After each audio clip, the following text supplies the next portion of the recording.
Olivier Pironnet vous redira quelques mots sur le documentaire que vous avez vu. Il donnera quelques autres explications pour bien le situer. Donc moi, je suis la présidente de l'EPJM, Varois pour la paix et la justice en Méditerranée. Mon nom c'est Anne Chapoteau-Godmet. L'association EPJM existe depuis 2003. L'objectif principal, c'est faire connaître les réalités sociologiques, historiques, culturelles des peuples et des territoires méditerranéens et moyen-orientaux, ainsi que leurs relations entre eux et avec la France. Nous soutenons les actions de défense de la justice et du respect des droits des peuples, et nous luttons contre toutes les formes de racisme et de discrimination. Cette année, nous faisons partie du collectif Cessez-le-feu pour une paix juste en Palestine. Donc Olivier vous dira quelque chose à ce sujet. Nous organisons des conférences assez régulièrement et des ventes solidaires de produits palestiniens. Comme aujourd'hui, c'est Jean-Marie Dansette, le responsable de l'association qui s'appelle Le Philistin, qui est là. Donc c'est lui qui fait la vente, qui a amené du stock pour nous, pour l'année, et qui repartira ce soir. Et nous proposons toujours des livres aussi en relation avec nos conférences. Donc il y a un stand de livres, vous avez dû le voir. N'hésitez pas à y aller jusqu'à la fin, ça sera ouvert jusqu'à la fin de la soirée. Aujourd'hui, il y a il y a quelqu'un qui s'appelle Sabri Giroux qui est là et qui a dirigé un travail, qui a donné un livre qui s'appelle La Palestine en 50 portraits. Et il est là aujourd'hui, vous avez dû le rencontrer déjà avant, et vous pouvez acheter son livre, le livre exactement, en même temps. Je vous signale qu'on est une association qui ne reçoit pas de subventions, donc si vous voulez nous aider pour nos frais, c'est possible. Il y a des petites enveloppes dans la salle, ou alors vous demandez, vous donnez un petit peu ce que vous voulez. Merci.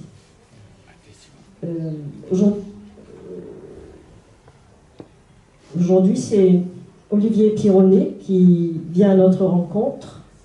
Il est journaliste indépendant, spécialiste du Proche-Orient et surtout de la Palestine, où il s'est rendu à plusieurs reprises, notamment à Gaza en 2019. Longtemps collaborateur au Monde diplomatique, il vient d'y publier un article sur le pillage du patrimoine palestinien, d'où le documentaire que nous avons projeté. Il travaille avec d'autres publications, comme par exemple la revue Carto. Olivier, il y a exactement 1 an, vous deviez venir à Toulon pour une conférence qui s'intitulait « Oslo 30 ans après ». Prévue pour le 14 octobre 2023, nous l'avions annulée juste après les événements tragiques des 7 et 8 octobre en Israël et à Gaza. Les accords d'Oslo, signés en 1993 par Yitzhak Rabin et Yasser Arafat, sous l'égide des États-Unis, auraient dû entraîner un processus de paix aboutissant à la reconnaissance d'un État palestinien indépendant. Mais force était de constater, 30 ans après, en 2023, que leur échec était immense et que le peuple palestinien, toujours opprimé, occupé, de plus en plus colonisé, était toujours éclaté en plusieurs endroits, plusieurs lieux, plusieurs pouvoirs, et toujours sans État. Et nous sommes aujourd'hui le 5 octobre 2024, quasi exactement 1 an après l'attaque sanglante contre Israël par les groupes armés alliés palestiniens de Gaza. Dans une grande partie du monde occidental, la majorité des médias assènent depuis et chaque jour au grand public que le conflit qui oppose les Palestiniens à l'État d'Israël a commencé le 7 octobre 2023. Or, justement, aujourd'hui, vous venez nous proposer de réfléchir à cette guerre culturelle et idéologique menée contre les Palestiniens depuis plus d'1 siècle. Depuis 1 an, tout est encore plus noir, tragiquement douloureux dans cette partie du monde. Donc nous allons essayé avec Olivier Pironnet de comprendre, à partir du documentaire visionné aussi, ce qui se joue là-bas depuis si longtemps et jusqu'à aujourd'hui, quand le conflit, on le voit bien, s'embrase complètement. Et je vais vous donner la parole, Olivier, en vous demandant une chose. En Palestine et en Israël, les mots légitimes et illégitimes sont-ils en quelque sorte des bombes eux aussi? Je vous remercie. Très bien, je tenterai d'y répondre. Merci beaucoup Anne. Bonjour à toutes et à tous. Merci de m'accueillir ici. C'est pas la première fois que je viens, d'ailleurs je crois que c'est la quatrième intervention que je fais, non? Ou la troisième. Donc déjà pour débuter aussi, je tenais à saluer la mobilisation hebdomadaire et sans relâche du collectif associatif regroupant des associations, enfin du collectif associatif syndical et politique à Toulon, dont je suis évidemment les évolutions, puisque mon ami Christophe Baconin, chaque semaine, m'envoie des vidéos, des photos, et certaines photos d'ailleurs ont circulé auprès de mes amis palestiniens, qui sont honorés de savoir qu'à Toulon, à Marseille, à Paris aussi, il y a une preuve de soutien, une manifestation de soutien aux Palestiniens. Alors pour me revenir sur ma présentation, donc moi j'ai travaillé pendant 25 ans au Monde diplomatique, j'étais chef d'édition de Manière de voir, qui est le magazine bimestriel du journal mensuel Le Monde diplomatique. Et alors je prêche pour ma chapelle, j'ai mis sur la table pour consultation, malheureusement j'ai pas pu prendre d'autres exemplaires, mais on peut les commander en ligne. Un Manière de voir qu'on avait fait avec Akram Belkaït, qui est l'actuel rédacteur en chef du Monde diplomatique, sur la Palestine en 2018, qui s'appelle Palestine, un peuple, une colonisation. On avait fait aussi, alors j'ai rapporté à titre informatif, indicatif, un Manière de voir sur le Liban, qu'on avait fait donc, à l'occasion du centenaire de la création du Liban en 1920, qu'on avait fait, donc, qui était sorti en janvier 2021. On pourra évoquer d'ailleurs lors des questions-réponses aussi la question libanaise. Vous m'entendez suffisamment en fait, ou je dois parler plus fort? Et puis j'ai mis aussi le dernier Manière de voir, Israël-Palestine, dans lequel j'ai notamment publié un papier inédit, puisqu'il y a d'autres reprises des articles que j'avais faits, sur les nouveaux groupes armés apparus en Cisjordanie, qui sont constitués essentiellement de jeunes. C'est des mouvements plus ou moins transpartisans, qui sont quand même liés à nos différents partis politiques, et ils sont toujours très actifs, d'où d'ailleurs, vous avez dû le voir si vous suivez l'actualité palestinienne, l'assaut mené il y a 2 jours contre le camp de réfugiés de Toul-Karem, avec l'assassinat de 20 personnes.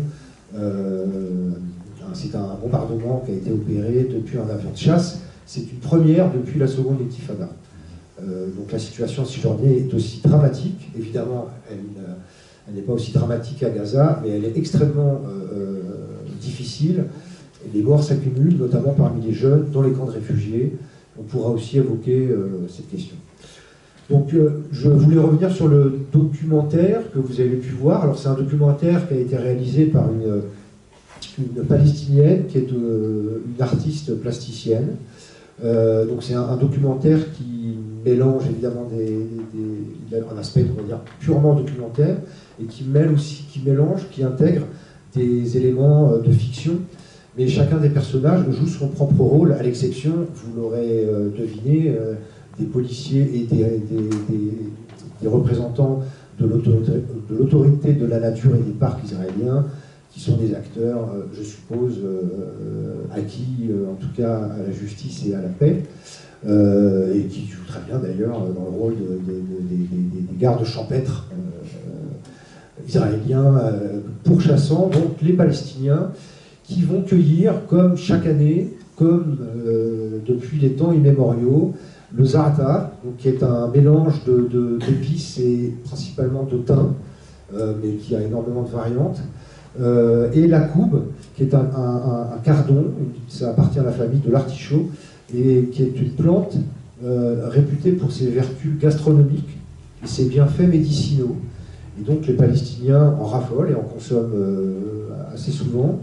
Alors le za'atar, évidemment, c'est vraiment au cœur de la gastronomie palestinienne et de l'identité collective palestinienne.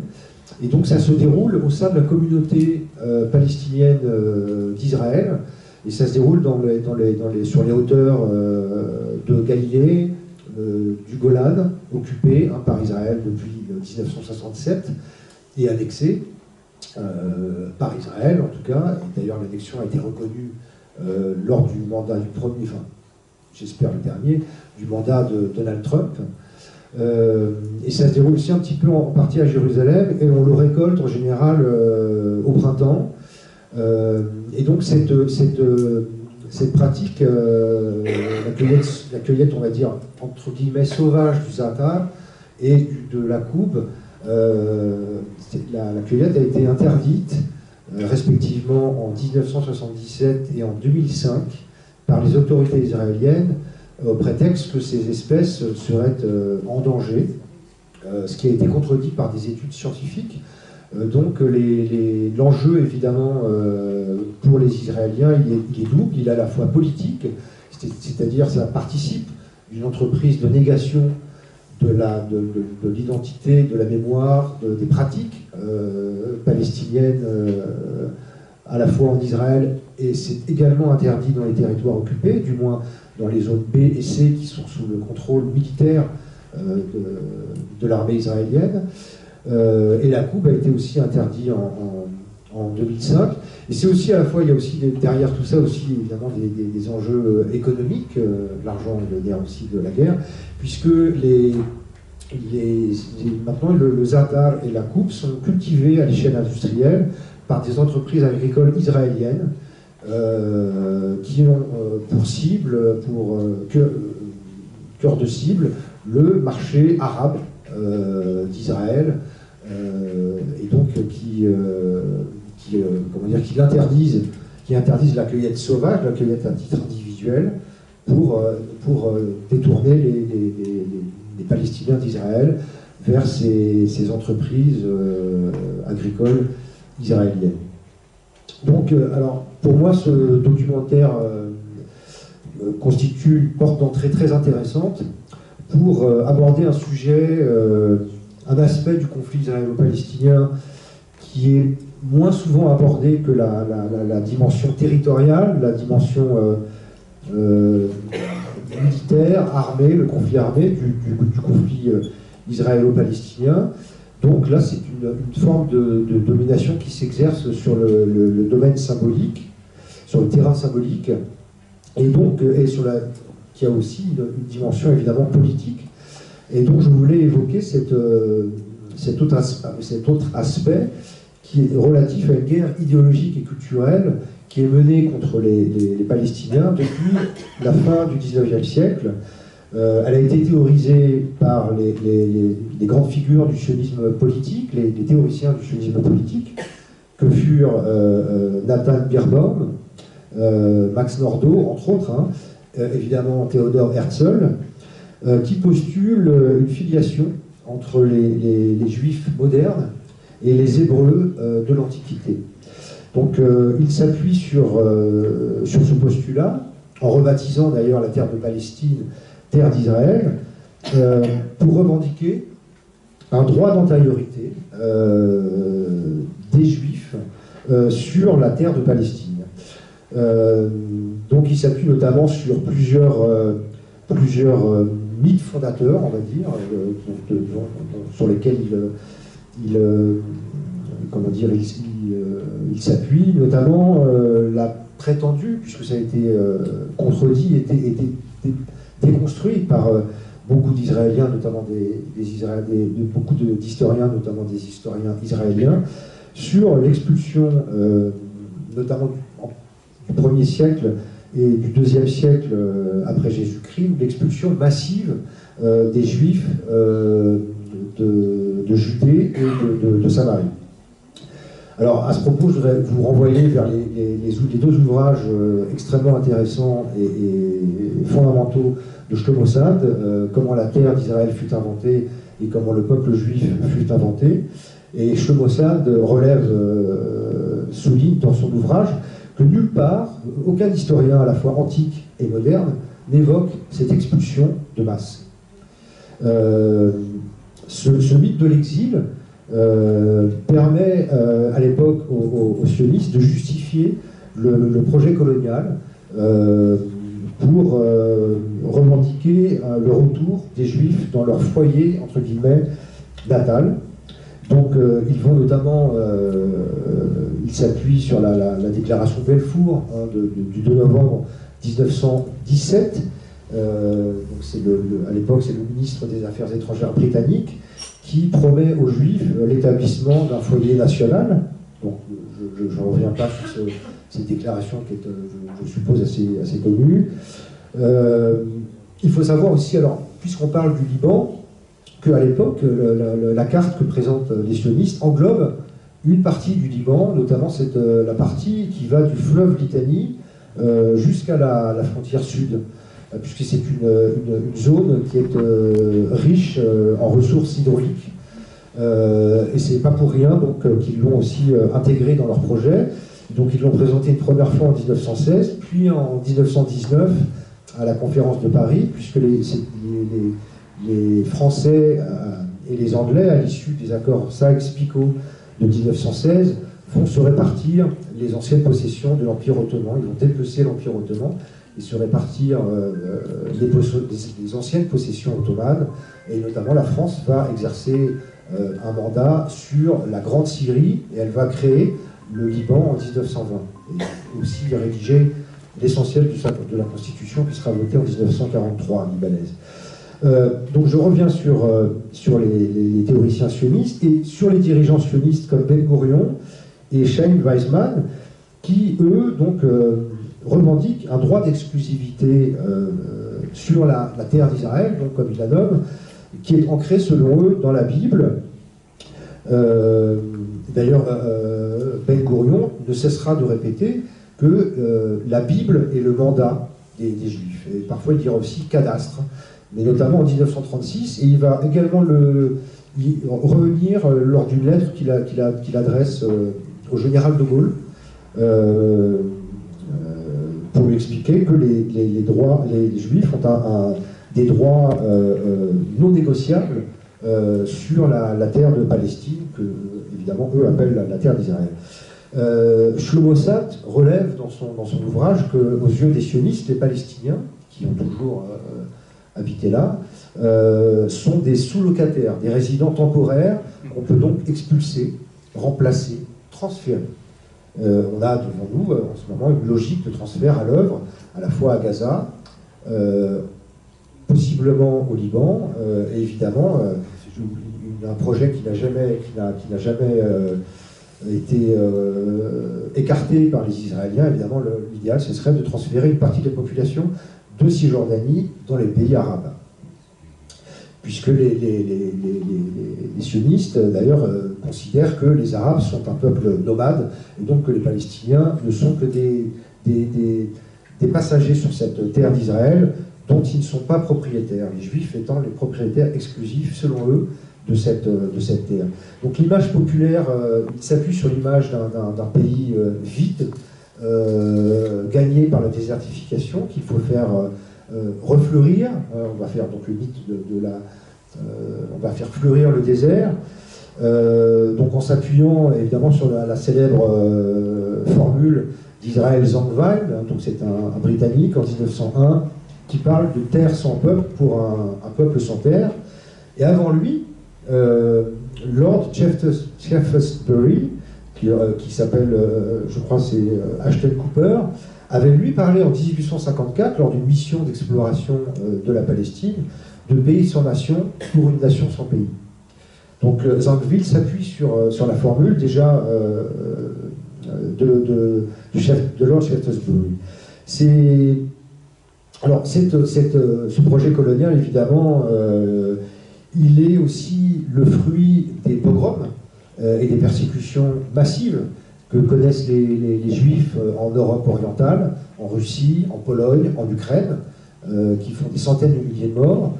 Donc c'est aussi un projet pour offrir aux Juifs un refuge, quelque part, mais en même temps c'est un projet dès le départ colonial, et il s'agit pour les sionistes de s'installer sur cette terre. C'est on va dire c'est une forme de... Alors, je sais que le terme est un peu épineux, de grand remplacement. On remplace une population par une autre. Et puis, évidemment, c'est un projet qui est favorisé par les Britanniques, qui cherchent à se débarrasser d'une partie des Juifs de Grande-Bretagne, et puis à constituer une sorte de poste avancé occidental au Proche-Orient, et notamment aussi pour des raisons, on va dire, géostratégiques, avec la construction de pipelines, etc.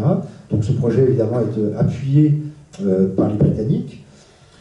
Ces fictions fondatrices, donc le mythe de l'exil, la diaspora, éparpillée aux quatre coins du monde, avec doté d'une religion, d'une culture, d'une langue commune, ont été évidemment déconstruites par les nombreux d'historiens, notamment les nouveaux historiens israéliens, parmi lesquels Iliad Papé, Tom Segev, Avi Shlaim, qui sont des historiens dont les travaux sont fondamentaux, et aussi Benny Morris, donc, qui a publié un bouquin il y a maintenant plusieurs décennies, qui s'appelait Victims, qui documente l'expulsion des Palestiniens en 1948-49. Alors lui, les premiers historiens que je viens de citer sont des historiens classés à gauche. Benny Morris, lui, en fait, il a d'ailleurs publié ces dernières années un nouvel ouvrage qui s'inscrit dans le prolongement de son ouvrage, aussi de référence, pour dire finalement on aurait dû achever le travail. On aurait dû finir le travail. Ce que disait d'ailleurs aussi Ariel Sharon, il dit on va finir le travail qui n'a pas été achevé en 1948. Donc, évidemment aussi ces fictions fondatrices ont été déconstruites par des historiens palestiniens, comme Nour Masalha, le livre que vous pourrez trouver à la vente aussi de Joseph Massad, que je vous recommande absolument, qui est une petite merveille, avec énormément de citations et qui vous apportera énormément, j'espère. Donc ces fictions fondatrices, même si elles ont été déconstruites par les historiens, elles constituent le socle idéologique de l'État d'Israël et le récit national israélien. Elles sont aussi reprises par les représentants du mouvement suprémaciste israélien et des juifs messianiques qui sont représentés dans l'actuel gouvernement d'extrême droite mené par Benjamin Netanyahou. Et ces juifs messianiques et suprémacistes prônent évidemment, en s'appuyant sur le fait que Dieu a donné la terre aux Juifs, la terre de Canaan, pour prôner l'annexion totale de la mer au Jourdain des territoires palestiniens. Ils n'ont pas renoncé d'ailleurs, puisque ça revient souvent dans les discussions, à l'annexion d'une partie du Liban. Et notamment d'ailleurs Eretz Israël, à l'origine, le Grand Israël, regroupe aussi une partie de la Mésopotamie. Puisqu'Abraham, comme vous le savez, est parti d'Our, en Mésopotamie, et donc leur projet, évidemment, de Grand Israël à l'origine, regroupait aussi cette région du Proche-Orient. Comme je vous ai dit, Ben Gourion, évidemment, ne cessera de répéter la Bible de notre mandat et de notre cadastre. Donc ça, c'est une formule qu'il va énoncer en 1936 devant une commission britannique. Cette offensive culturelle et idéologique, elle s'exerce, israélienne, elle s'exerce contre les Palestiniens. Elle s'exerce dans de nombreux domaines, l'histoire, l'archéologie, l'art, les traditions gastronomiques, populaires, vestimentaires, aussi en matière de patrimoine mobilier et immobilier, en termes d'environnement. Je vais revenir aussi sur la question environnementale.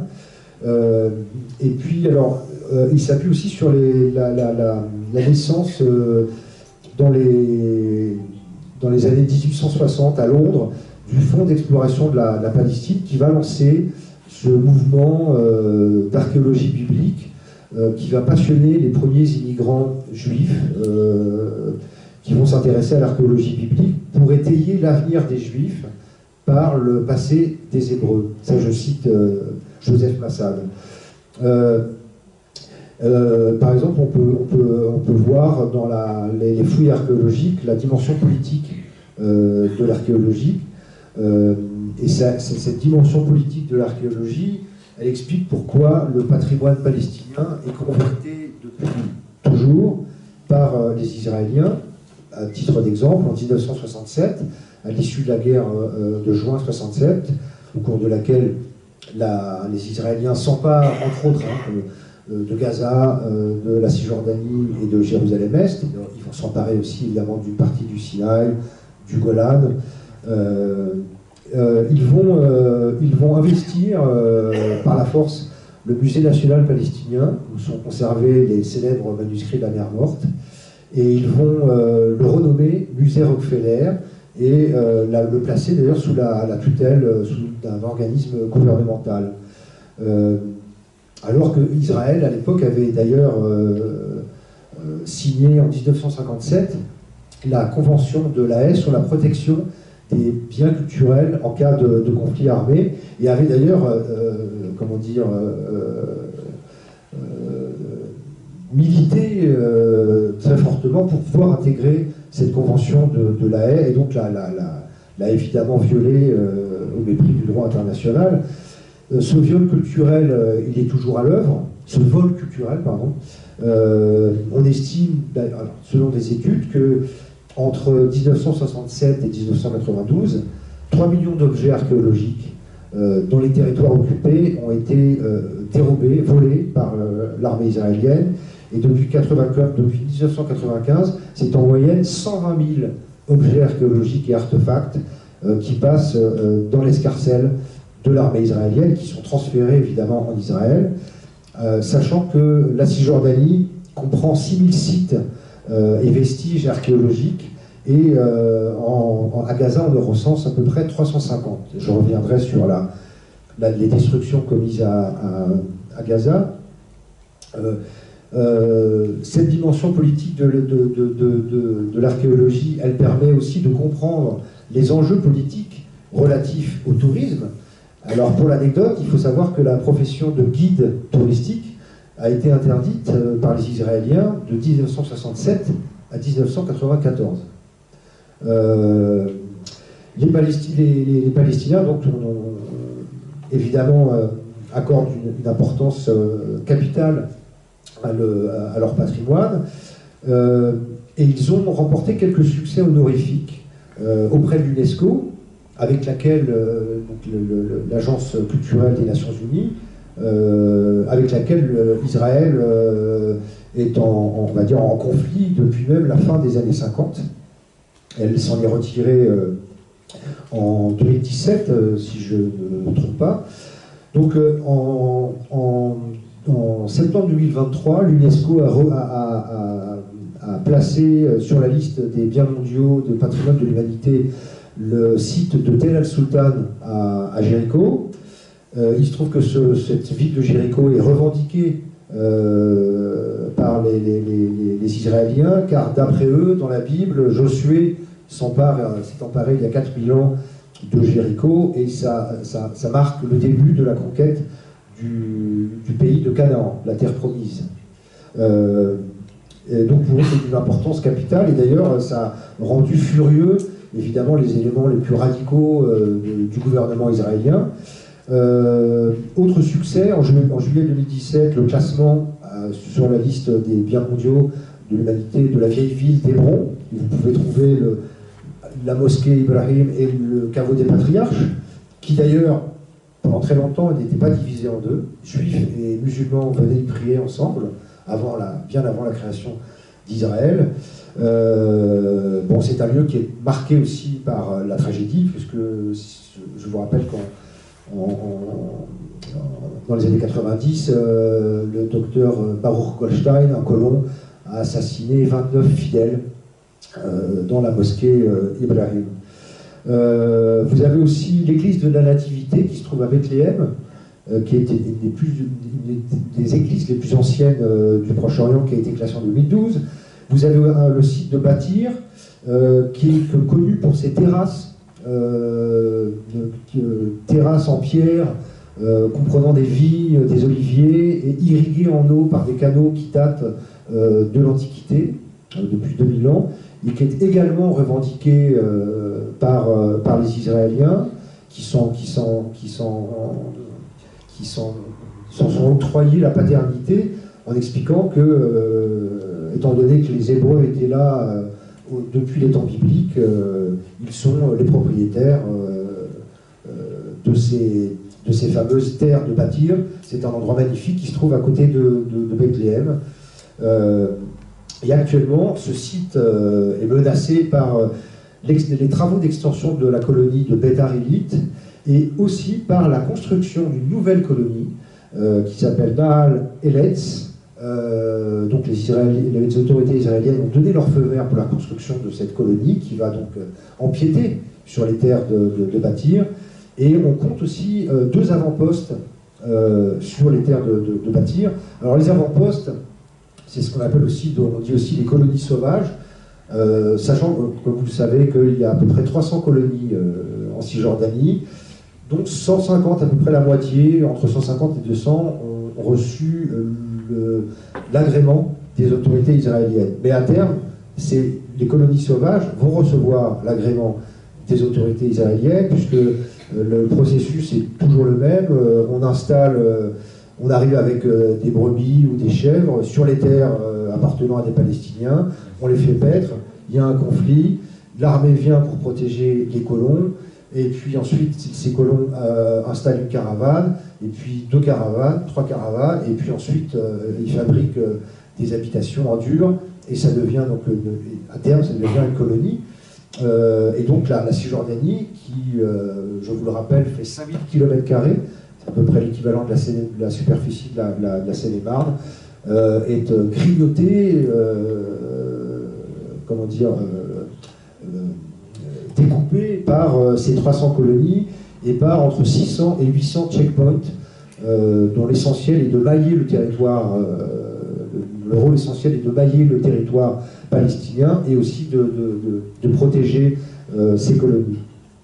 Donc le cas de Bâtir, évidemment, je suis revenu, est toujours d'actualité. D'ailleurs, les autorités israéliennes viennent de lancer un nouveau plan en août 2023 et ils ont débloqué un budget, je crois, si je ne me trompe pas, de 30 millions de shekels, qui correspond à peu près, vous divisez par 3, à 10 millions de shekels, pour pouvoir mener à bien ces travaux de construction de la colonie de Nahal Eletz. Alors, concernant les techniques agricoles utilisées à Bâtir, donc ces cultures en terrasse, qu'on peut retrouver ailleurs qu'à Bâtir, d'ailleurs en Palestine, des études évidemment scientifiques sérieuses ont montré qu'elles étaient déjà en usage en Méditerranée orientale, à l'époque des Cananéens. Les Cananéens, c'est à peu près 3000 ans avant Jésus-Christ, de 3000 ans avant Jésus-Christ à 1200 ans avant Jésus-Christ. Et donc ces techniques se sont transmises, perpétuées de génération en génération. Le projet sioniste, puis repris évidemment par les Israéliens avec la création d'Israël le 14 mai 1948, la proclamation de l'État d'Israël le 14 mai 1948. Le lendemain, je vous rappelle que c'est le début du conflit israélo-arabe, avec l'entrée en guerre de la Jordanie, de la Syrie, etc. Ce projet de désarabisation du territoire, de désarabisation du terroir, est accolé au mythe d'une terre aride, gagnée par le désert, qui n'a jamais été entretenue, puisque, d'après le récit, le narratif sioniste, les Juifs ont été expulsés en masse au 1er et 2e siècle, donc c'est une contrée qui s'est retrouvée vidée de ses habitants, et ensuite qui a été conquise par les Arabes à partir du 7e siècle, qui l'ont laissé, on va dire, pour l'essentiel en friche, et qui ne l'ont pas mis en valeur. Et donc le mythe de la désertification et il faut faire refleurir le désert s'appuie sur ce narratif. Ce mythe Alors, je ne sais pas si ça marche, mais ce mythe aussi s'appuie aussi sur la création de la mission qui est assignée au Fonds national juif, le KKM, qui est créé en 1901 en Suisse et qui a pour mission d'acheter les terres qui appartiennent aux grands propriétaires terriens qui sont souvent au Liban et en Syrie, et donc les petits paysans évidemment sont expulsés de ces terres. Et le FNJ va également favoriser l'importation d'arbres, essentiellement des conifères, pour recréer un environnement occidental, pour que les colons, les premiers colons, je vous rappelle, viennent d'Europe orientale. Les colons, les immigrants issus des pays du Maghreb et des pays arabes, ce sera après 48, mais pour l'essentiel, les immigrants qui arrivent dans les années 10, 20, 30 sont issus d'Ukraine, de Russie, de Pologne, et donc on va recréer une sorte d'environnement factice en important ces pins. On va aussi favoriser la sylviculture. Je vous signale aussi donc que les premières implantations juives en Palestine, puisqu'on est encore en Palestine mandataire à l'époque, sous mandat britannique, sont essentiellement des colonies agricoles. Donc cette mission dont se saisit le FNJ, elle a aussi une dimension idéologique. Il s'agit de judéiser le paysage. Et donc je cite évidemment aussi c'est un écrivain britannique qui s'appelle Simon Schama, qui dit les arbres étaient nos immigrants par procuration et les forêts étaient notre implantation.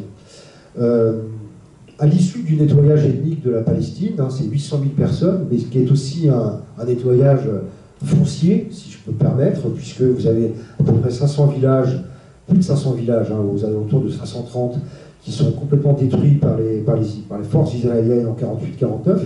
C'est aussi un nettoyage culturel, et un vol, une spoliation culturelle, puisque les forces d'abord sionistes, et puis après la création d'Israël israélienne, vont s'emparer de 70 000 livres, d'archives musicales, de tableaux, d'artefacts, etc. Et ce qu'ils font également au Liban, quand ils envahissent le Beyrouth en 1982, où se trouve à l'époque le siège de l'Organisation de libération de la Palestine, ils vont piller littéralement le département culturel qui était abrité par l'OLP au sein de son siège. Donc à l'issue de ce nettoyage ethnique, Israël s'empare de 90% des terres arabes. Et à partir de 1948, le FNJ va être chargé de mener de vastes campagnes d'afforestation, donc de planter des pins, en recouvrant le pays de massifs forestiers pour créer des parcs naturels et des parcs de loisirs, et aussi pour dissimuler les villages détruits. Aujourd'hui, le FNJ se targue d'avoir importé, planté 250 millions de pins et de cyprès depuis le début du XXe siècle. Selon Iliad Papé, le FNJ a un rôle essentiel au sein de la politique israélienne de peuplement et de colonisation. Et Iliad Papé, je le cite, définit ce fonds comme un outil sioniste au service de la colonisation. La colonisation en Israël aussi. Donc, à l'issue de cette campagne d'afforestation massive et de destruction de l'environnement, Iliad Papé aussi, dans son ouvrage de référence, Le nettoyage ethnique de la Palestine, relève qu'aujourd'hui, les forêts d'Israël ou de Palestine mandataire ne contiennent que 11% d'espèces indigènes et que 10% des zones forestières datent d'avant 1948. Donc toutes les autres zones de massifs, de végétation et de flore sont constituées pour l'essentiel de pins qui ont... Alors je vous invite aussi à lire dans le numéro dans lequel j'ai publié mon article un article d'Aïda Delpuech sur la colonisation justement par les arbres, qui est un article extrêmement intéressant où vous trouverez évidemment beaucoup plus d'éléments. Elle indique dans son article que les aiguilles de pin, justement, et c'est relevé aussi même par des ONG environnementales israéliennes, ont un rôle, détruisent l'écosystème local, car elles acidifient la terre et elles empêchent la flore et la faune endémique de se développer. Alors, à ce sujet, Iliane Papé relève une anecdote, évidemment, donc, pour planter ses pins, il a fallu raser des centaines de milliers d'oliviers. Lui, il raconte que dans les années 2000, près de la ville nouvelle, sur les terres de la ville nouvelle de Migdal à Emek, qui a été renommée alors que le village palestinien sur lequel elle a été construite s'appelait Moujahidil, une série, de nombreux pins ont été fendus en deux par l'apparition d'oliviers qu'on avait rasés, mais on n'avait pas fait disparaître les racines. Et les pins les oliviers, tels des phénix renaissant de leur sang, ont littéralement fendu en deux les pins, et c'est des oliviers qui avaient été plantés avant 48. Et donc ils sont restés sous la terre. Alors à Gaza, évidemment, Gaza n'a pas été épargnée par les destructions environnementales commises par les Israéliens. On estime qu'entre 1971 et 1999, 95% des forêts de Gaza ont disparu, ont été rasées pour les besoins des bases militaires israéliennes et des colonies, avant évidemment que la bande de Gaza soit évacuée par les Israéliens, comme vous le savez, en août-septembre 2005. Et en Cisjordanie, depuis 1967, on estime que ce sont à peu près 800 000 oliviers qui ont été rasés par les forces israéliennes. Autre aspect très important et très intéressant de la guerre culturelle et idéologique menée par les Israéliens, le travail toponymique qui est fait par les Israéliens. En 1949, Ben Gourion dit « il faut refouler les noms arabes pour des raisons politiques ». Donc il appelle à hébraïser les nouvelles localités israéliennes. Bon, la plupart des localités israéliennes, en fait, ce sont d'anciennes colonies. Et donc il appelle à changer leur nom. Bon, pour la plupart, elles sont souvent transcrites de l'arabe. Et cette mission est dévolue au comité gouvernemental de nomination qui est créé en mars 1951. Il est toujours en vigueur, puisqu'il sert aussi à nommer, à baptiser les nouvelles colonies qui apparaissent dans les territoires occupés. À l'époque, c'est 3000 lieux qui sont débaptisés et rebaptisés. Par exemple, Khelmat Fulteis, qui sera rebaptisé Ofakim, Nash, qui sera rebaptisé Sderot, et Ishdud, qui sera rebaptisé Ashdod. Alors, j'ai des exemples par centaines.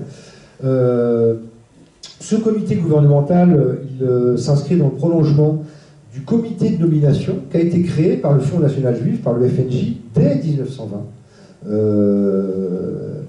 Et donc, évidemment, ce travail toponymique, il a pour rôle de revitaliser, selon les Israéliens, l'héritage israélite de la région, et aussi, évidemment, par voie de conséquence, de contribuer à l'effacement de la mémoire collective palestinienne. Aujourd'hui, on estime que la plupart des 300 colonies qui sont réparties dans les territoires occupés ont des noms à consonance biblique, contre 20% des colonies qui ont été créées du temps de la Palestine mandataire. Et d'ailleurs, à ce titre, la Judée-Samarie, elle est officiellement désignée par les termes de... Pardon, la Cisjordanie est désignée par les termes de Judée-Samarie depuis sa conquête en 1967. Donc cette stratégie de dépossession culturelle, elle touche aussi d'autres traditions comme la tradition vestimentaire, l'art de la broderie, qu'on appelle en Palestine le tatriz. C'est un art qui se perpétue en Palestine depuis l'époque cananéenne. Chaque ville, chaque bourg de Palestine a ses propres motifs inspirés de la flore et de la faune environnante. Et là aussi, les Israéliens en revendiquent la paternité et au nom du droit d'ancienneté sur lequel ils s'appuient, car ils estiment que cet art de la broderie était déjà en usage au temps biblique, autrement dit, autant avant même les Cananéens, etc. Il y a même de nombreux ouvrages et des encyclopédies, comme la World Book Encyclopedia, qui étayent ce récit en passant sous silence ces traditions populaires palestiniennes, et en attribuant évidemment cet art de la broderie aux Israélites et donc aux Israéliens. Il n'est pas rare aujourd'hui de voir, même on va dire dans le sud de Tel Aviv, qui est un peu la partie branchée, bobo de Tel Aviv, il n'est pas rare de voir des hipsters avec des t-shirts comportant des éléments de broderie palestinienne. C'est donc encore une forme d'appropriation culturelle. Cet art a été aussi récupéré par le styliste Aviad Arik Herman, et donc qui est au cœur d'une affaire survenue en 2017. Il a demandé à des femmes bédouines de participer, contribuer à la confection de robes brodées pour la Fashion Week de New York de 2017. Et elles se sont aperçues que ce styliste était sponsorisé par une organisation israélienne qui promouvait le peuplement et la colonisation juive sur le petit, très étroit territoire des Bédouins, du Negev et de Galilée. Et donc il a été au cœur du scandale. Autre exemple de récupération, le kéfier, qui est un symbole de la résistance palestinienne depuis la grande révolte arabe de 1936-1939, Thawra al-Kubra. Donc le kéfier qu'on appelle aussi Hatta en Palestine, qui a été évidemment récupéré et qui a fait son apparition sur la scène du prêt-à-porter israélien. En témoigne le travail de Dodo Bar, qui est une styliste israélienne, qui en 2016 a confectionné des robes en s'inspirant des motifs que comprend le kéfier. Et également, pour la petite histoire, LVMH a mis à la vente récemment en 2020, je crois, un kéfier d'une valeur d'un coût de 182 euros au motif du drapeau israélien donc dans ses boutiques. Ce qui a provoqué évidemment une levée de boucliers parmi les Palestiniens et leurs sympathisants, et les sympathisants de la cause palestinienne. Donc, on a aussi évidemment, on a vu la question culinaire avec l'interdiction du za'atar et de la koub, qui cristallise les tensions, puisque les Israéliens ont repris à leur compte des plats traditionnels de Palestine et du Levant. Le Levant, c'est la région du Proche-Orient qui inclut la Syrie, le Liban, la Palestine, etc. Donc des plats emblématiques de cette culture proche-orientale et palestinienne, comme le hummus, le taboulé, tahine, qui est de la crème de sésame. Le hummus, c'est de la purée de pois chiches. Le maftoul, qui est le couscous, c'est une variante palestinienne du couscous, avec des gros grains de semoule. Des falafels, qui sont des boulettes de pois chiches et de fèves. La samha, qui est une variante du hummus. Et alors, il n'est pas rare, moi je me souviens être allé en reportage. On avait fait un reportage en 2017 avec Akram Belkaïd, qui est l'actuel rédacteur en chef du Monde diplomatique, et dans le taxi qui nous amenait, parce qu'on avait pris une nuit à Tel Aviv pour prendre l'avion, et dans le taxi qui nous amenait à l'aéroport, la femme du conducteur l'appelle pour savoir ce qu'il veut manger, et il lui dit: tu me mets de la tahina et hummus. Et donc il nous dit: you like Israeli food? You like hummus? Tahina, it's very good, you have to taste.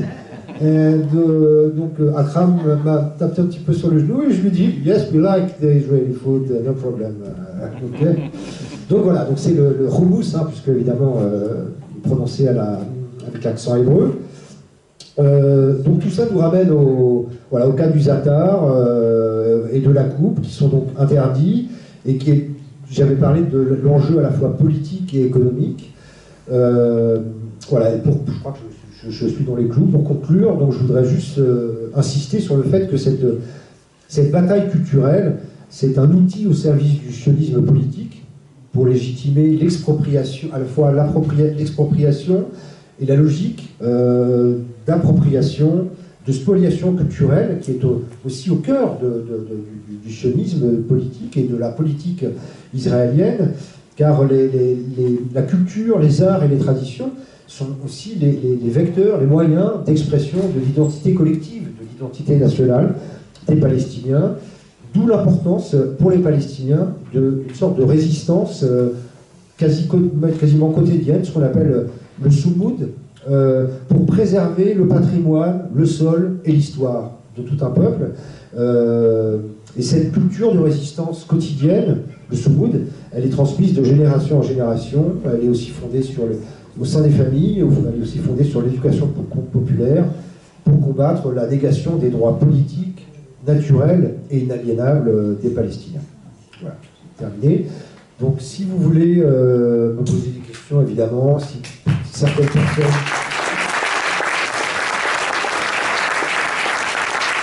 Merci beaucoup.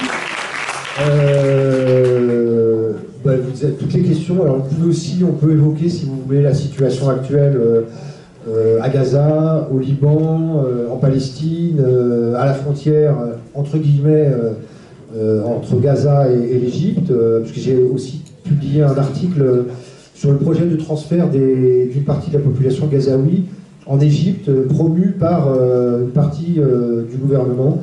Voilà, j'ai fait dans le magazine Carto, j'ai fait un article qui porte sur ce sujet.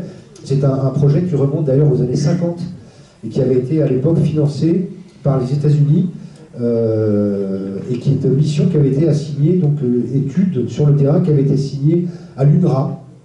Et il y aura à l'UNRWA, donc l'agence de protection des réfugiés palestiniens, lesquels se révolteront contre l'UNRWA en 1955. Et puis l'UNRWA, évidemment, par la suite évoluera. Donc voilà. Merci beaucoup de m'avoir écouté. Et puis on peut enchaîner sur les questions-réponses. J'espère ne pas avoir été trop long.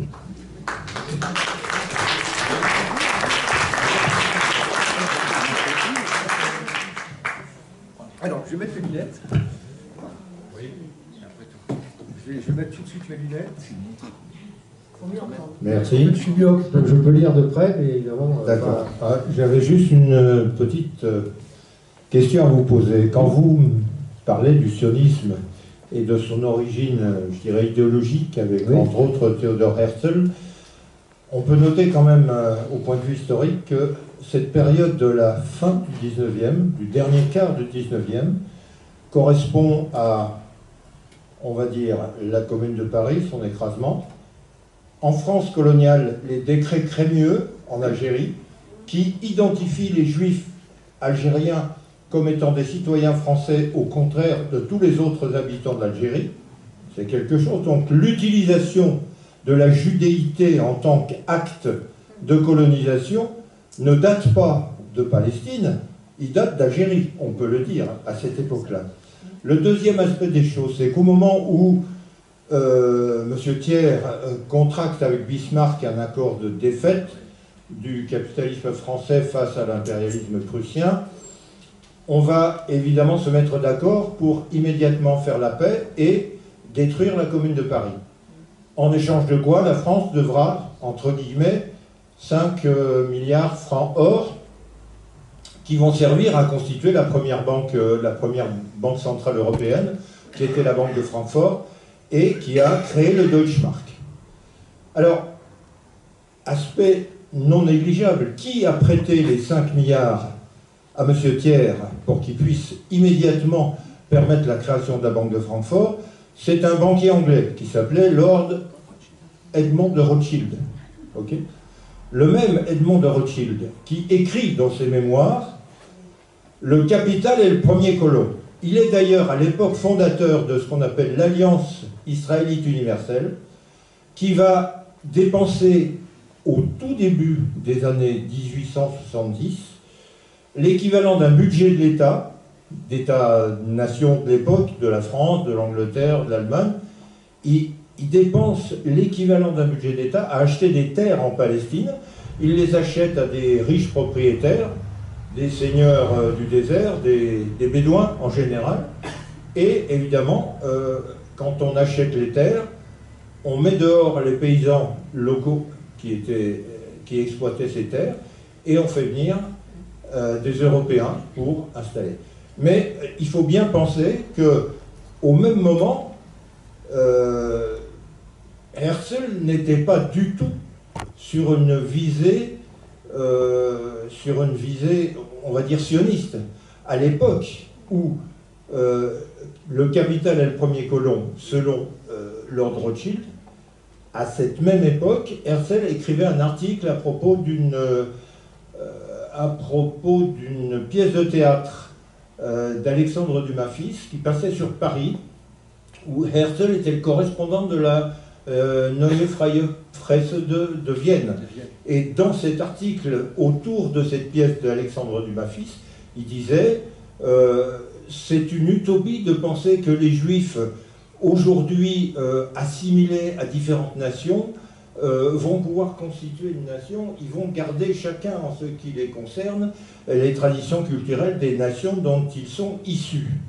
Donc il avait conscience que la diaspora, c'était une idée un peu bizarre, et qu'en fait le judaïsme, c'était une expansion, on va dire, religieuse, qui correspondait essentiellement à des réactions contre l'Église catholique, contre l'Église orthodoxe, etc., mais qui n'avait pas un caractère racial. Et il a attendu quelques années que le projet capitaliste de Lord Rothschild prenne forme en Palestine pour créer le mouvement sioniste dont il est le fondateur. Donc il y a 15 ans de différence entre la création du mouvement sioniste et l'origine capitaliste de l'installation en Palestine. Oui, d'ailleurs, merci beaucoup pour ces précisions historiques et politiques. À ce propos, donc, le décret Crémieux sera abrogé par Vichy et puis remis, réinstauré à l'issue de la Seconde Guerre mondiale. Et ce décret, évidemment, sera vécu comme une véritable trahison par la population algérienne. Il se trouve d'ailleurs que moi, je me suis rendu en Algérie en août, en Kabylie, et ça a fait partie des discussions que j'ai pu avoir avec le père de ma compagne. Et oui, comme vous le dites, alors il y a un lien entre c'est très bon de rappeler la Commune de Paris, la participation des Allemands à la répression de la Commune de Paris lors de la semaine sanglante du 21-28 mai 1871, et le rôle du baron de Rothschild dans l'expansion et dans l'essor du mouvement de colonisation. Et à ce sujet, la première colonie juive en Palestine, elle date, c'est Petah Tikva, elle date de, si je ne m'abuse, de 1876. Et donc ce sera la première d'une longue série de colonies qui deviendront progressivement ensuite des municipalités, des localités comme telles. Et en fait, moi je vois souvent, alors toute proportion gardée évidemment, des analogies entre la conquête de l'Algérie, la colonisation de l'Algérie, et le discours, le récit des autorités françaises concernant l'Algérie, et le discours et le récit des autorités israéliennes concernant, et d'ailleurs il y a eu beaucoup de collaboration entre les deux régimes, notamment les Israéliens se sont inspirés de la répression de la révolution algérienne, notamment lors de la bataille d'Alger et dans la Casbah, pour appliquer les mêmes méthodes dans les camps de réfugiés palestiniens. Voilà. Attends, d'abord ici. Non, c'est toi. Oui, bonsoir. Voilà, moi ce qui m'inquiète, c'est le Grand Israël. Et vous dites que c'est du fleuve à la mer. À la mer. La mer. moi j'ai bien peur que ce soit encore pire, parce que, d'après ce que je sais, c'est que Abraham, c'est beaucoup plus loin, il était marié à Sarah, Oui. avec qui il n'a pas eu d'enfant. Et c'est Sarah qui l'a conseillé de faire un enfant avec la servante, Hagar, qui lui a donné Ismaël. Quelques années plus tard, Sarah, malgré son âge, tombe enceinte et lui donne Ishaq. Sarah, dans ce cas, elle lui impose de chasser la servante, parce qu'elle a peur pour son fils, du fils de la servante. En fait, on va dire que c'est un bâtard, parce que la servante, elle est d'origine arabe, qu'elle n'était que la bonne. Et c'est là qu'il a amené Sarah, où se trouve la Mecque actuellement. C'est un passage de caravane, et il l'a déposé entre deux collines qui s'appellent Safa et Marwa. Il lui a dit, voilà, il passera du monde, ils vont te récupérer, ils vont t'aider, ils vont t'amener aux femmes, bref. À la Mecque, à l'époque du prophète, plus tard, il y avait deux grandes communautés, tribus juives, Al-Lat wal Uzz, qui ont participé à chasser le prophète de la Mecque, à Médine. C'est-à-dire que les Juifs, ils étaient déjà à la Mecque, depuis Abraham. À Médine, quand le prophète il a émigré, il avait des voisins juifs aussi. Pour aller plus loin, la plus importante synagogue en dehors de Palestine se trouve à Djerba, en Tunisie. Et moi, je crains que le Grand Israël, ça va être du Golfe Persique à l'Atlantique, au Maroc. Alors, est-ce que j'ai raison de m'inquiéter si, chaque fois qu'il y a une famille juive, on agrandit le territoire du Grand Israël, en fait, la planète sera Israël? Alors, géographiquement, je ne sais pas, mais en tout cas, vous évoquez le Maghreb, donc on peut à ce sujet revenir sur la signature des accords d'Abraham, hein, on en revient à Abraham encore, de normalisation entre les Émirats Arabes Unis, le Soudan, et le Maroc. Et le Maroc, d'ailleurs, c'était. Alors, j'ai d'ailleurs fait un papier sur les accords sécuritaires et économiques signés entre le Maroc et Israël, avec l'ouverture programmée d'un consulat à la frontière maroco-algérienne. Et évidemment, qui dit consulat dit Mossad, hein, qui dit ambassade ou consulat américain dit CIA, de la même façon que qui dit ambassade ou consulat français dit DGSE. Donc il y a évidemment les Israéliens trépignent d'impatience pour que soient signés des accords de normalisation entre l'Arabie Saoudite et Tel Aviv. D'ailleurs, juste avant, quelques semaines avant les événements du 7 octobre, MBS, donc le prince héritier, annonçait que ces accords étaient prévus pour être signés à court terme. Bon, depuis, évidemment, alors, contre, on va dire, son père, le roi Ben Salman, a toujours considéré qu'il fallait que la normalisation avait pour contrepartie le retrait des territoires occupés. Hein. C'est notamment au cœur du sommet de Beyrouth de mars 2002, et ce qu'on appelle l'initiative arabe. Bon, à l'époque, c'était pas Salman, je crois que c'était Abdallah, je ne sais plus, en tout cas. Bon. Donc les Saoudiens, ils l'ont d'ailleurs à nouveau déclaré récemment, comme les Qataris, exigent le retrait des Israéliens des territoires occupés. Mais voilà, donc on revient, je veux dire, s'il n'y a pas une sorte de constitution géographique d'Eretz Israël, en tout cas, Israël cherche à multiplier les accords de normalisation avec des pays qui jusque-là ne reconnaissaient pas Israël. Donc on est comme les Émirats Arabes Unis, le Maroc, le Soudan, j'oubliais Bahreïn, évidemment, Bahreïn qui a rejoint les accords d'Abraham.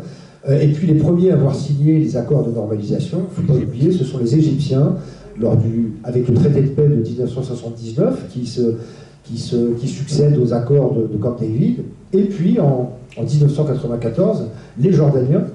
Alors ça se fait toujours, c'est toujours une histoire de sous. Hein.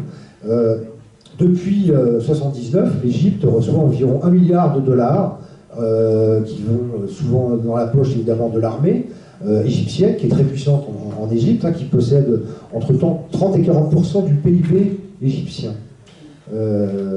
Évidemment aussi, donc il y a des contrats d'armement, de la même façon que des contrats d'armement sont passés avec l'Arabie Saoudite, avec évidemment Israël, comme vous le savez, ils sont très importants, mais aussi avec la Jordanie. Donc oui, alors il y a une sorte de reconfiguration, d'axe de la normalisation qui se dessine et qui est venu.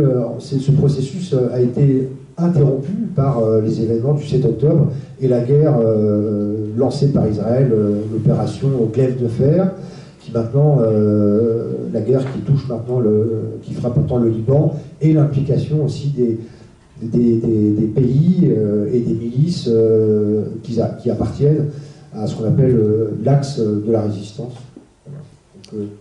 Donc, il y a lieu de s'inquiéter, puisque en fait on signe des contrats avec Israël en s'asseyant sur les droits des Palestiniens, et en fait on invisibilise les Palestiniens, on piétine les droits des Palestiniens, on écarte la cause palestinienne qui jusqu'alors était quand même au cœur de la politique proche-orientale.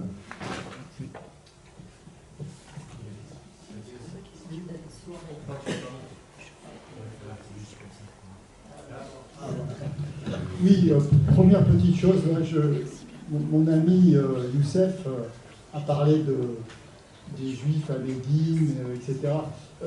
Faut faire et du Grand Israël. Attention à ce qu'on dit, qu'il n'y ait pas de malentendu.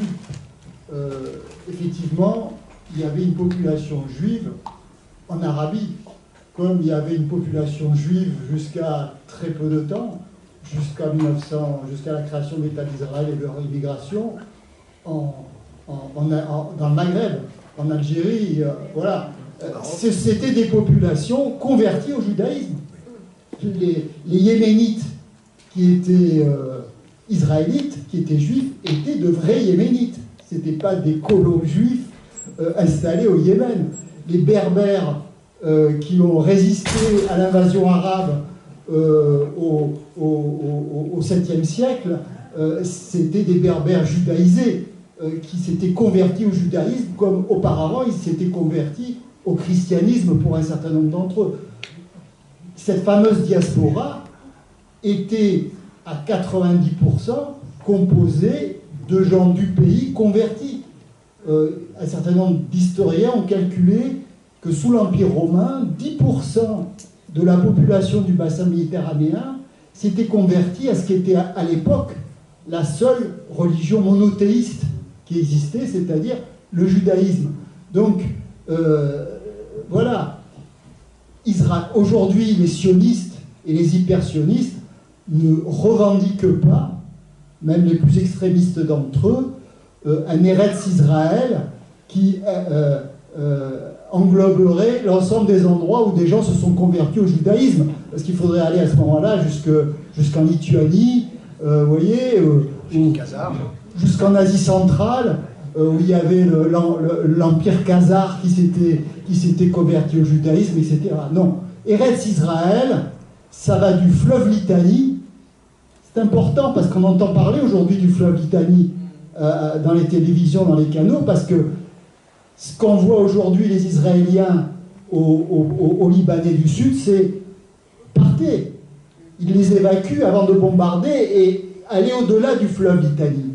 Il y a une carte qui est sortie il n'y a pas longtemps d'une association sioniste israélienne où ils rebaptisaient les villes au sud et à l'est du fleuve Litanie avec des noms hébreux.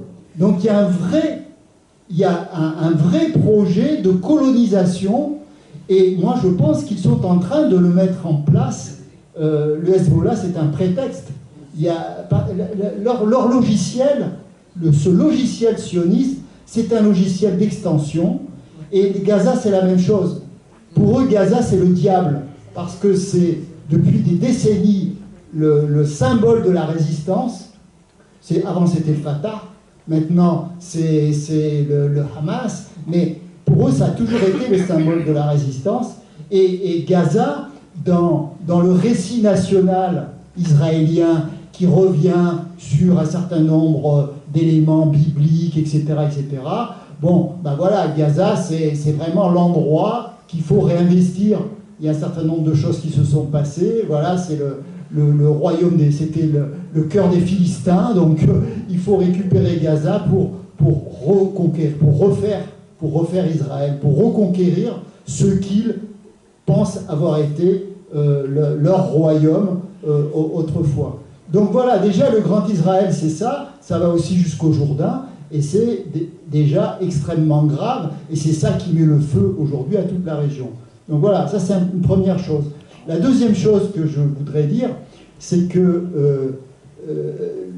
moi je suis pied noir, et pendant mon enfance et mon adolescence, j'étais sûr que le couscous était une invention des pieds noirs, c'était la cuisine pied noir. À la maison, il y avait un gros bouquin de cuisine pied noir où la grande couverture, on voyait un magnifique couscous. Et voilà, pour tout le monde, pour tous mes oncles, mes tantes, tout le monde, c'était, dont d'ailleurs une grosse partie étaient des Juifs d'Afrique du Nord, mais ça fait rien pour eux, c'était la cuisine pied noir. Voilà. Exemple tout simple, mais qui est en France. Voilà, c'est la même chose qui se passe aujourd'hui en Israël. Troisième chose, et c'est une question que je voudrais vous poser, quid de Jérusalem? Parce qu'il me semble que s'il y a bien un endroit où il y a un imbroglio autour de la colonisation, de la politique, de l'archéologie, avec derrière l'ambition de mettre la main sur le monde ce qu'ils appellent le monde du temple, et qui est donc Al-Aqsa, c'est bien Jérusalem. J'aimerais que vous nous en parliez un petit peu. Ouais, d'accord. Alors très bien. Alors moi justement, je vais revenir sur la question de la conversion, parce que et on va dire de la question des Juifs au début de notre ère. Ben Gourion, dans un livre qu'il coécrit avec, je me souviens plus de son nom, donc c'est un livre qu'il écrit en 1918 sur Eretz Israël au passé, qui s'appelle Eretz Israël au passé et au présent, dit nous sommes persuadés, nous savons très bien que la majorité des Fedlahem palestiniens sont les descendants des Juifs de l'Antiquité, lesquels n'ont pas quitté la terre, etc. Et parmi lesquels certains se sont convertis au christianisme, puis à l'islam. Et d'ailleurs, j'ai souvent des amis palestiniens qui me disent, mais c'est nous qui étions juifs il y a 2000 ans. Je veux dire, on est issus de cette lignée. Et puis, à ce propos, donc, vous avez évoqué aussi la question de la conversion des Berbères, etc. Je ne sais pas s'il figure parmi les livres qui sont proposés à la vente. Il y a ce bouquin fabuleux que vous avez dû lire, Pierre-Yves, de Julien Cohen-Lachassagne, qui s'appelle Berbères juifs, et donc qui revient sur ce que vous avez évoqué. Troisième chose, évidemment, Jérusalem se trouve au cœur, cristallise les tensions et les revendications. Alors, j'ai pas évoqué ce qui s'est passé, notamment, je crois que c'est en septembre 1996, sous le premier gouvernement, le tout premier gouvernement Netanyahou, on lance des fouilles archéologiques. Alors, les premières fouilles archéologiques, elles ont été lancées en 1968, après la conquête l'année précédente de Jérusalem-Est. Ils ont creusé un tunnel, ils ont ouvert un tunnel sous l'esplanade des mosquées, ce qui a provoqué une révolte importante, massive, et la répression a fait 76 morts parmi les Palestiniens. Et on est en plein processus de paix. Et donc Jérusalem, évidemment, alors il y a des lieux comme Silouane, où je me suis rendu avec Akram d'ailleurs en 2017, où on avait d'ailleurs un projet d'y revenir, et pour faire un reportage sur Jérusalem. Il y a la question aussi de Sharjah à Jérusalem-Est, et l'expulsion de familles palestiniennes par les colons. Et évidemment, il y a actuellement les Ben-Gvir, Smotrich et compagnie veulent construire une synagogue sous l'esplanade des mosquées. Donc ils poussent le gouvernement pour le démarrage de travaux de construction d'une synagogue, puisqu'ils considèrent que cet endroit leur revient en propre. Je ne sais pas si j'ai répondu à votre question.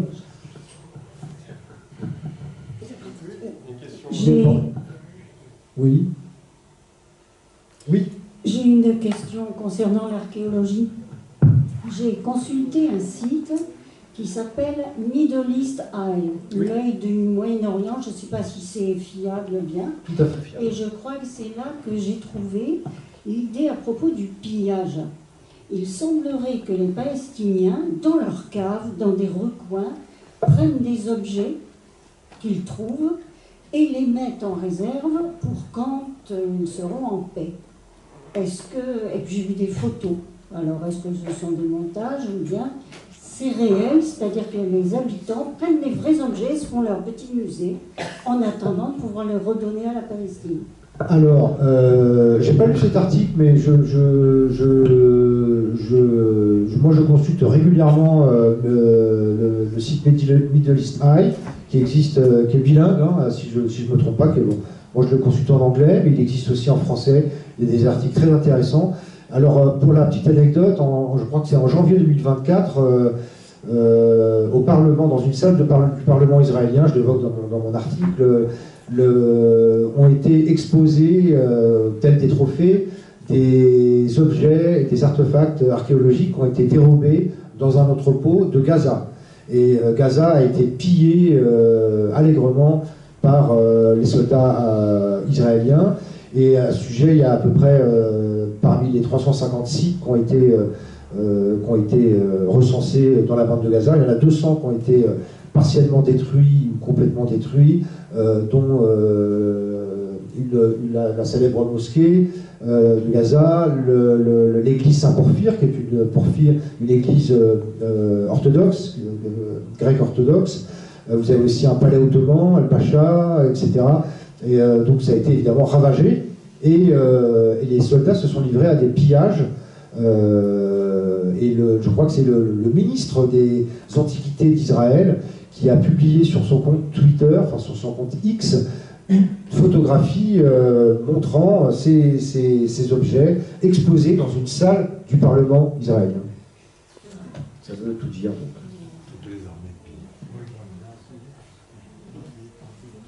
Alors, moi j'aurais appuyé sur le travail d'Olivier qui a été... D'abord, le Philistin est accueilli avec le Varois depuis 20 ans maintenant. Donc ça c'est super, on est vraiment partenaires. Par rapport au film, donc le Zaatar, je fais de la publicité, il est disponible ici.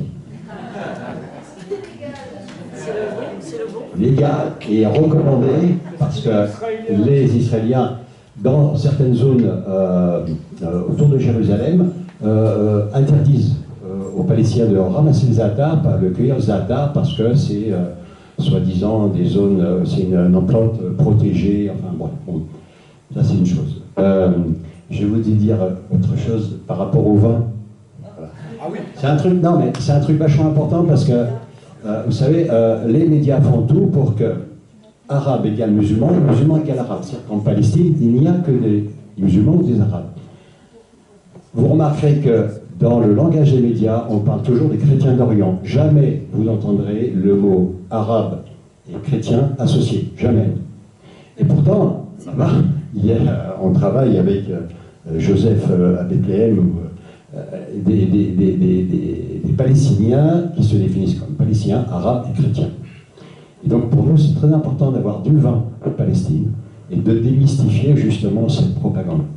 Voilà, j'aurais beaucoup d'autres choses à vous dire aussi sur le travail de mon ami Sabri. Là, il est discret, mais avec son agence de voyage, et là, vous avez des très belles photos de Palestine qu'on ne montre jamais, parce que, bon, la Palestine, ça doit rester une terre de guerre, et il ne faut surtout pas aller en Palestine, c'est dangereux, alors que l'ami Sabri, depuis 10 ans, il fait visiter la Palestine aux gens.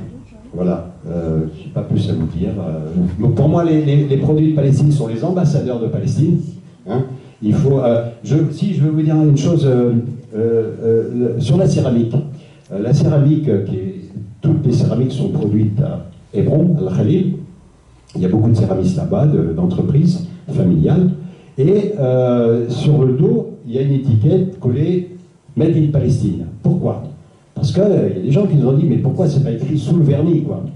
Et là, je vais vous dire quelque chose par rapport à tout ce qu'a expliqué Olivier, c'est que dans la vieille ville de Jérusalem, vous avez beaucoup de pèlerins, de touristes qui viennent, qui sont persuadés d'acheter des produits israéliens à Jérusalem. Ils reviennent, ils sont allés en pèlerinage, ils reviennent, ils disent voilà, j'ai acheté ça, c'est les Israéliens qui font ça. Pourquoi? Parce que Jérusalem est occupée et qu'à aucun moment on peut trouver un produit de Palestine à Jérusalem. Je parle de la vieille ville de Jérusalem, évidemment.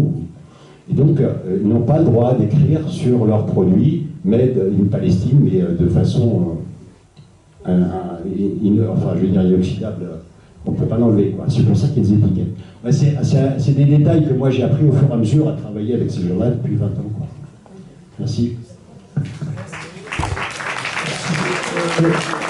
Je confirme que les produits que vous trouverez chez Jean-Marie sont absolument excellents, que ce soit l'huile d'olive, le vin. Je vous signale au passage la parution récente, enfin la réédition d'un ouvrage de l'artiste Omar Soumi, qui s'appelle Le vin et la Palestine et le vin. C'est absolument génial. Et vous pouvez normalement le trouver dans toutes les bonnes librairies. Ah ben il est là. Ouais. Il est excellent. Moi je l'ai offert à la personne qui m'avait invité à faire une conférence à Bruxelles. Du coup je vais peut-être le racheter. Et je l'avais lu, je l'avais dévoré. Je voulais aussi revenir sur les enjeux aussi politiques liés au tourisme et revenir, j'aime bien les petites anecdotes touristiques. En 2002, quand les Israéliens lancent l'opération Rempart, après une série d'attaques en territoire israélien commises par les brigades, notamment des martyrs d'Al-Aqsa et puis les brigades Qassam du Hamas, ils vont prendre soin de détruire tous les sites, toutes les zones, les établissements touristiques, notamment à Bethléem, où vient d'être à l'époque rénové un hôtel qui s'appelle l'hôtel Intercontinental, puisque à l'époque beaucoup de pèlerins se rendent dans l'église de la Nativité, et le problème c'est qu'ils ne font que passer et ensuite repartir sans même prendre le temps de passer une seule nuit en Palestine. Et donc l'idée c'est évidemment de les accueillir pour qu'ils puissent rencontrer des habitants, rencontrer les Palestiniens, etc. Et les Israéliens prendront soin de détruire tous les hôtels de Bethléem, puisque au même moment à l'époque, ils construisent des zones touristiques, des centres pouvant accueillir les touristes avec des hôtels, des piscines, dans la colonie de Haroma, qui se trouve juste à côté de Bethléem, qui est maintenant une immense colonie. Et là encore, on voit que le tourisme est aussi au cœur de la politique israélienne de répression du patrimoine, de l'identité palestinienne. Et concernant le vin, on oublie aussi que Gaza était réputé dans l'Antiquité pour son vin. Et donc d'ailleurs, c'était évidemment Gaza, c'était un lieu de passage très important et était réputé pour son vin et ses vignes, et des vignes qui existaient aussi dans la zone que j'ai évoquée tout à l'heure de Matir, mais aussi d'autres endroits en Palestine et dans l'actuelle, on va dire, Cisjordanie, territoire occupé. Tout d'abord, merci pour le film, toute votre conférence, ce que vous avez apporté. Merci aussi à ceux qui sont intervenus pour apporter des compléments, des ajouts. Vous qui êtes donc très, très informés par votre métier, par vos voyages sur place, qu'est-ce que vous pensez aujourd'hui?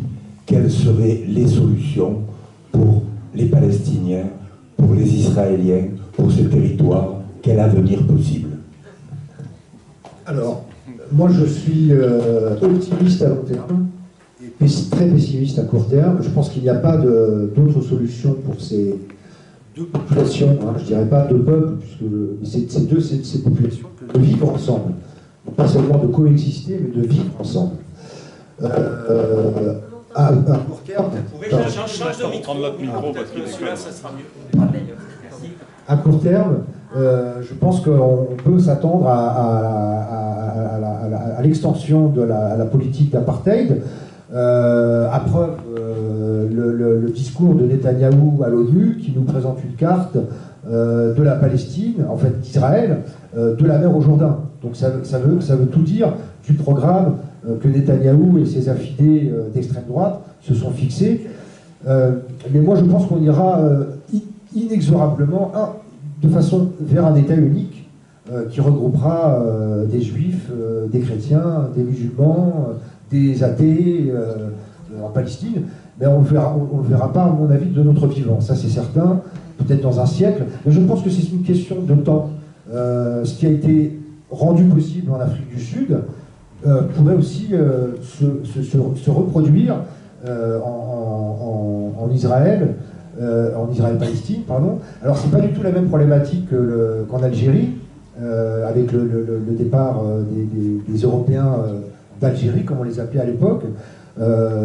Et puis le souci, c'est que quand on voit l'atmosphère de guerre civile qui a régné lors de l'évacuation d'à peu près 8000 colons de la bande de Gaza à l'été 2005, comment voulez-vous qu'on puisse évacuer 800 000 colons de Cisjordanie, je veux dire, ou alors par la force des armes, qu'elles soient palestiniennes, libanaises, c'est impossible. Donc moi je pense qu'à long terme, il faut, et ce pourquoi non pas je milite, mais en tout cas ce à quoi je m'intéresse, c'est à l'existence, à la possibilité d'un État unique tel qu'il avait été revendiqué par le Fatah, puis le FPLP, c'est-à-dire un État laïque, démocratique, qui regrouperait l'ensemble. Et d'ailleurs, Yasser Arafat avait toujours dit qu'il était favorable à cette idée avant de se ranger à l'idée morte aujourd'hui de deux États qui est à mon avis impossible à mettre en œuvre.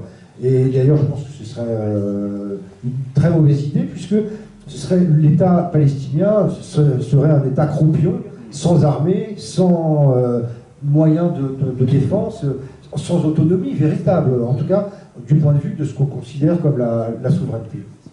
Donc, moi je pense qu'il faut militer pour un État unique, laïque et démocratique. Voilà, mais dans 100 ans, dans 150 ans, mais vraiment, je pense.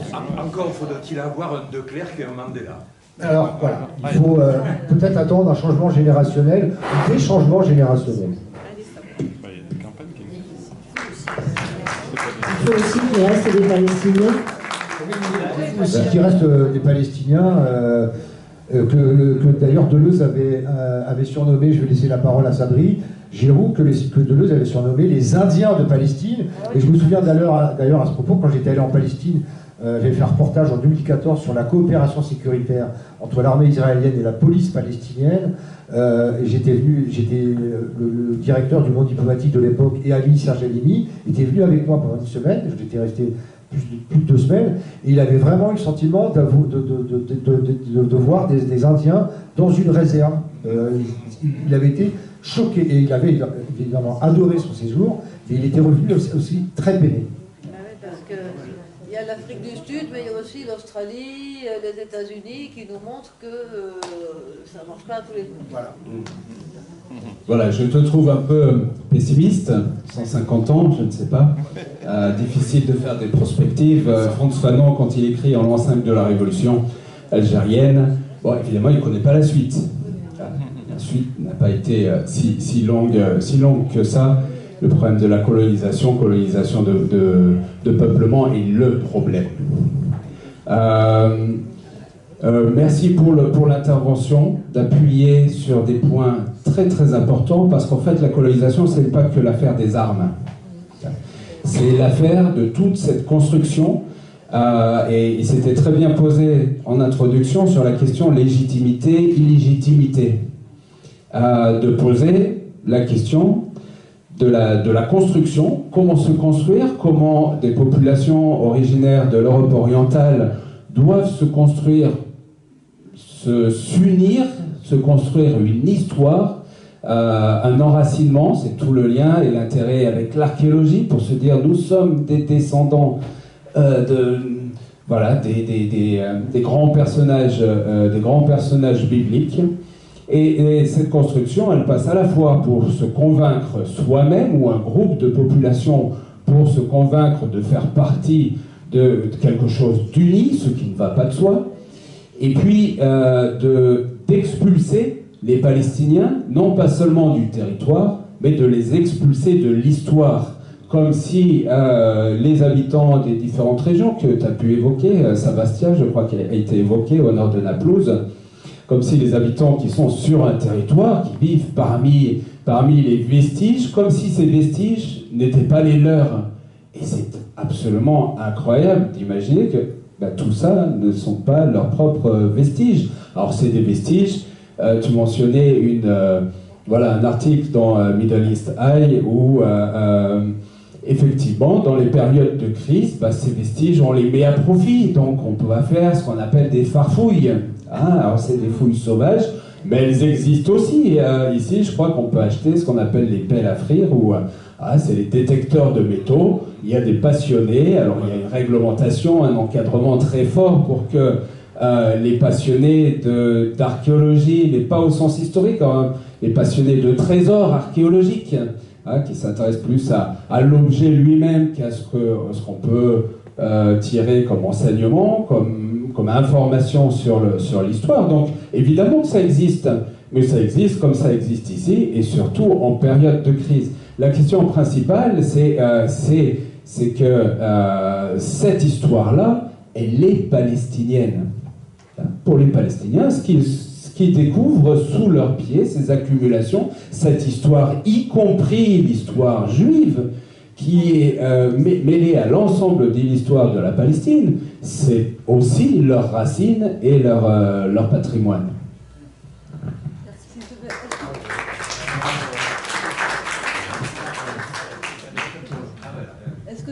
Ça marche là? Non. Voilà. Est-ce que tu pourrais nous dire quelques mots sur la façon, j'imagine qu'il y a plusieurs façons, selon le type de territoire, dont sont gérées les recherches archéologiques?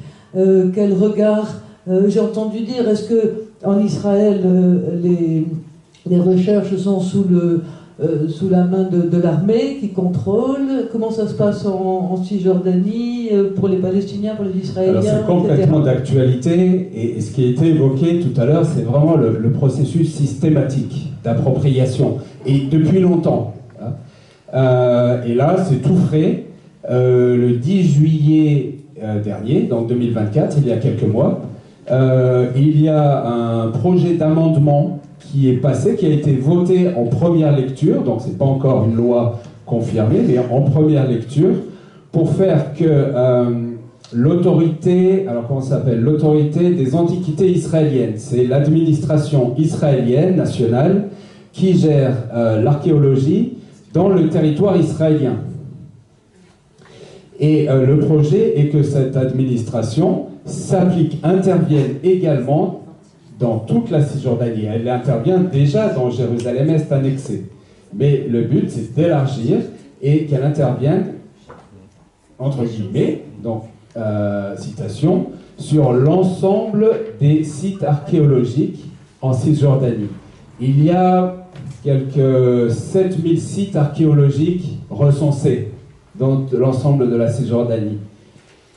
C'est une annexion, en fait, par secteur, par grignotage. C'est-à-dire transférer une institution nationale sur le territoire occupé, alors qu'actuellement, en Cisjordanie, c'est l'armée, c'est-à-dire l'administration civile et militaire qui intervient, qui contrôle à travers son gouverneur militaire, qui contrôle la Cisjordanie, y compris dans les affaires civiles et y compris dans l'archéologie. Ils ont un département de l'archéologie. S'il y a une intervention ou s'ils considèrent qu'il y a un site qui est pillé pendant la nuit et qu'ils doivent le protéger, c'est ce service-là qui intervient. Donc, faire intervenir le service national, c'est en cours, mais ce que l'on voit, c'est que cette annexion, qui est annoncée par Netanyahou et d'autres dirigeants israéliens, elle se fait par grignotage, par petits bouts. On prend par l'archéologie, on prend par la toponymie. C'est très important, on grignote les noms, on change les noms, on change l'identité des lieux. Parfois, elle peut se faire à travers la préservation de l'environnement, puisque une partie de la Cisjordanie est recoupée par des zones considérées comme zones environnementales ou zones protégées. Voilà, zones protégées. Donc, on va interdire on va interdire donc une main de l'homme. Donc ça veut dire qu'on va interdire les pâturages, notamment de Palestiniens bédouins qui vivent d'élevage sur ces zones-là. Donc c'est un grignotage qui se poursuit encore, et l'archéologie est essentielle, et elle est non seulement essentielle, mais elle est essentielle dans la communication vis-à-vis en particulier de l'Europe. Dernier point, est-ce qu'il y a des équipes internationales qui peuvent travailler, je ne sais pas du tout, soit en Israël, soit en Cisjordanie, des universités? Est-ce qu'on peut faire un travail archéologique neutre, ou est-ce que l'archéologie est venue au fil retravailler, les publications sont retravaillées au filtre biblique, comme j'ai entendu dire, je ne sais pas si l'archéologie, même sur cette loi israélienne, elle a été critiquée, notamment par celui qu'a mentionné Olivier Perronnet, le directeur des antiquités israéliennes. Il dit, il y a ce projet de loi qui a avancé, on n'est même pas au courant, il n'a même pas été informé. Je crois que les Israéliens, dont certains font de l'archéologie tout à fait, sur le plan technique, très, très intéressant, très critique, mais en même temps ont du mal à se défaire de cette question de légitimation.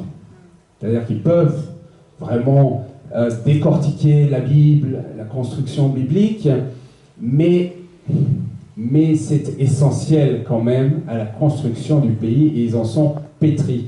Et en fait, l'alarme finalement du directeur des Antiquités, c'est pas tant que c'est une avancée de l'annexion, mais c'est que pour eux, pour une certaine catégorie d'archéologues, c'est finalement une archéologie biblique basique, littéraliste qui l'emporte, contre une modernité, et cette notion de modernité, elle fait partie aussi de la propagande israélienne.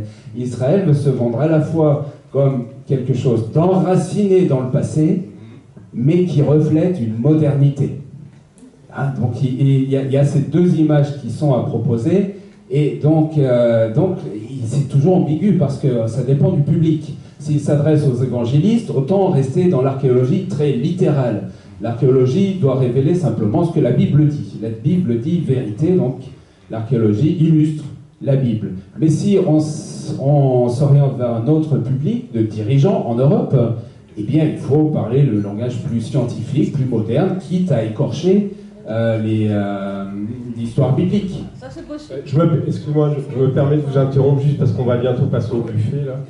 Et peut-être qu'il y a quelques autres personnes qui voudraient juste poser des questions, intervenir. Peut-être qu'on peut laisser la parole à deux personnes. Je vais redonner la parole à Olivier. Je ne sais pas si vous m'entendez. C'est vrai. Je voudrais juste évidemment revenir sur je suis d'accord avec toi, Sabri. Les évangélistes, les sionistes chrétiens, il ne faut pas oublier que le lobby chrétien aux États-Unis, il est constitué majoritairement de chrétiens pro-Israël, de chrétiens sionistes, et qui ont aussi dont le discours a un caractère antisémite, puisque, je ne vais pas revenir là-dessus, mais finalement c'est une sorte d'alliance contre nature, en vue de la rédemption des chrétiens, des juifs en Terre Sainte. Je voudrais juste revenir, et donc la Bible pour eux est vue comme un livre d'histoire. Or, je vais juste conclure ou pas, je ne sais pas. Revenir sur la question de l'eau aussi, que j'ai pas évoqué. Que j'ai pas évoqué dans mon papier, mais évidemment elle figure au cœur du projet sioniste, et je voudrais juste vous rappeler à cet égard pourquoi les Israéliens accordent autant d'importance au Liban, accordent autant d'importance et veulent garder la main sur le Golan et sur la Cisjordanie aussi. C'est parce que en Cisjordanie vous avez 3 aquifères, ouest, nord-ouest et est, dont les 2 premiers sont communs, on va dire, aux Palestiniens de Cisjordanie, à Israël. Et vous avez aussi, alors il y a un aquifère dans l'actuel Israël, et puis vous avez aussi un aquifère à Gaza. Donc les Israéliens, évidemment, donc avec la compagnie Merokot, qui a été fondée en 1936, accordent un intérêt majeur à cette question hydraulique, qui est évidemment très importante dans toute la région. Et alors, pour savoir aussi, les Israéliens pompent l'eau des Palestiniens en Cisjordanie et ensuite revendre cette eau aux Palestiniens à un prix 3 fois plus cher qu'ils ne l'auraient acheté. Donc c'est à la fois un vol et c'est une exploitation économique.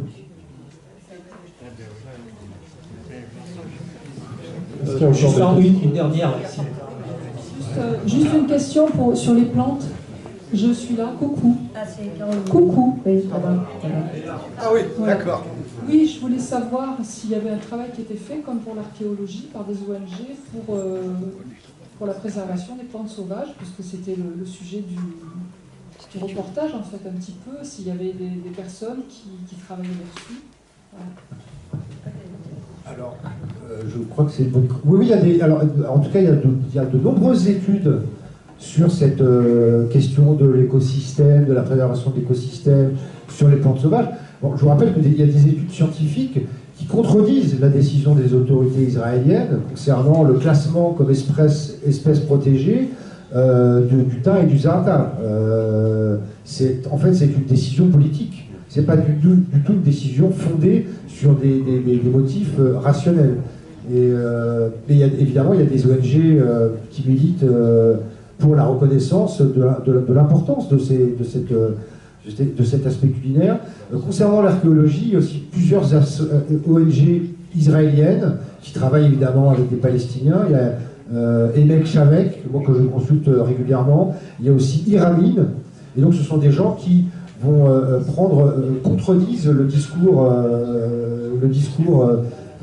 des coloniales concernant la filiation entre juifs et hébreux et organisent des visites de sites archéologiques pour entre guillemets, les gens qui seraient intéressés, pour les touristes. Et ce sont des ONG israéliennes.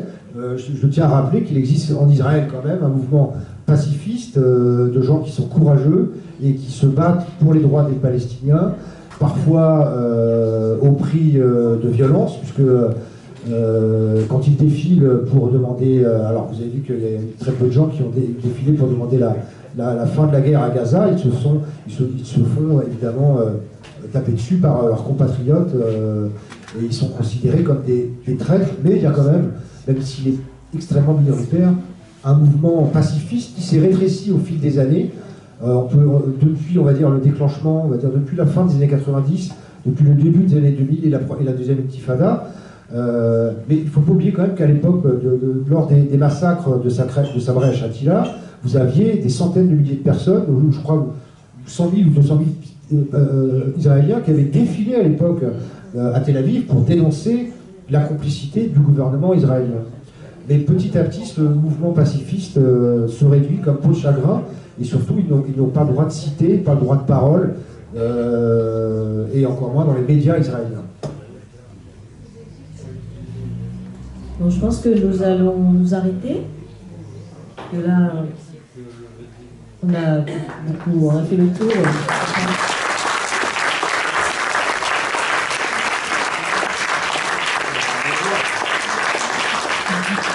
Merci beaucoup Olivier, merci beaucoup à vous tous. Je dois vous informer de quelque chose dont vous êtes peut-être déjà au courant. Le samedi 19 octobre, dans pas longtemps donc, il y aura un concert de soutien à Gaza avec l'ONG Handicap International qui va se passer à La Seyne-sur-Mer. On a affiché là-bas la même chose que cette affiche-là.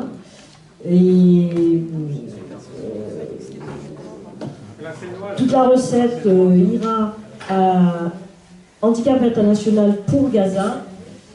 Et l'association, c'est la Sénoise, la salle de la Sénoise, à La Seyne-sur-Mer. Vous avez les détails sur l'affiche. Sachant que le... Pardon, je ne vous ai pas dit le plus important.